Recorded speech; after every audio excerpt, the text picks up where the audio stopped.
4x100m relay, an event consistently dominated in international competition by Americans, including the Los Angeles gold medal winning world record team anchored by Carl Lewis. Lewis isn't here, but the man who ran the third leg on that team, Calvin Smith, will be running the third leg again here for the American team, which will be in lane 6. The primary threat should come from the team from the Americas, because their anchor, that man, Ben Johnson, has already won the 100-meter dash here, Marty LaCour, in a time of 10 flat at sea level into a breeze. Quite an accomplishment. Well, he definitely showed he's the best runner right now running the 100 meters in the world. The problem is, will he get the stick close enough to the United States? He's got a good chance because he's been able to pick from 3 countries to get the other 3 legs. He has 1 Brazilian, 1 Cuban, and another Canadian getting the stick to him. So if he gets it near Dwayne Evans of the United States, it should be a good, hot anchor leg. The Soviets are in lane 1, the Americas in 4, the United States in 6,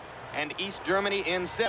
Leadoff for the USA will be run by Harvey Glantz. Kirk Baptiste will run the backstretch, and Calvin Smith is third, and Dwayne Evans, as Marty LaCour pointed out, will run the anchor. Evans is perhaps the weak link. Clean start. Harvey was a little bit late getting out of the blocks by my judgment, and he has fallen behind the East German sprinter to the outside of him. On the inside, the team from the Americas has gotten a good start from Desai Williams, who is an excellent sprinter.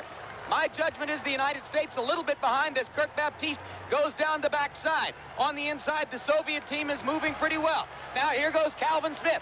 Outstanding curve runner for the United States. You can see him out there, and he has put some distance between the USA and the rest of the field. But Dwayne Evans doesn't have much of a lead over Ben Johnson, and here comes Johnson down the stretch. Dwayne's not going to hold him on. Yes, he is. Evans gets to the tape in first place. The running start helped him to make the difference down the stretch. There was a moment when Johnson seemed to have pulled abreast of him, and then Dwayne, a 200-meter, more notably by his background, was able to pull away. Well, you have to consider the Americans were tough in that race, lucky to win it. The America's team had the pressure on all the way, right from the gun, really. Harvey Glantz's reaction time was not quite equal to the East Germans, and then Harvey ran up the back of Kirk Baptiste on the second leg, and it was up to Calvin Smith as so many times to run a brilliant third leg, a good pass, and Dwayne Evans really had to run because, as you said, Johnson made a good run at him. Look at the East Germans just to the left of the Americans with a good pass.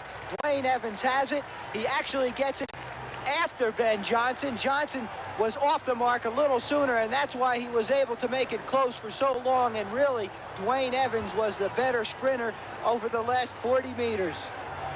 And look at the Soviet Union with a great run from lane 1. They'll get third.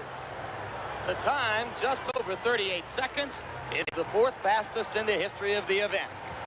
And there is great satisfaction by these men because this time their feet will not be overshadowed by the anchor of Carl Lewis, who overshadows every event that he enters.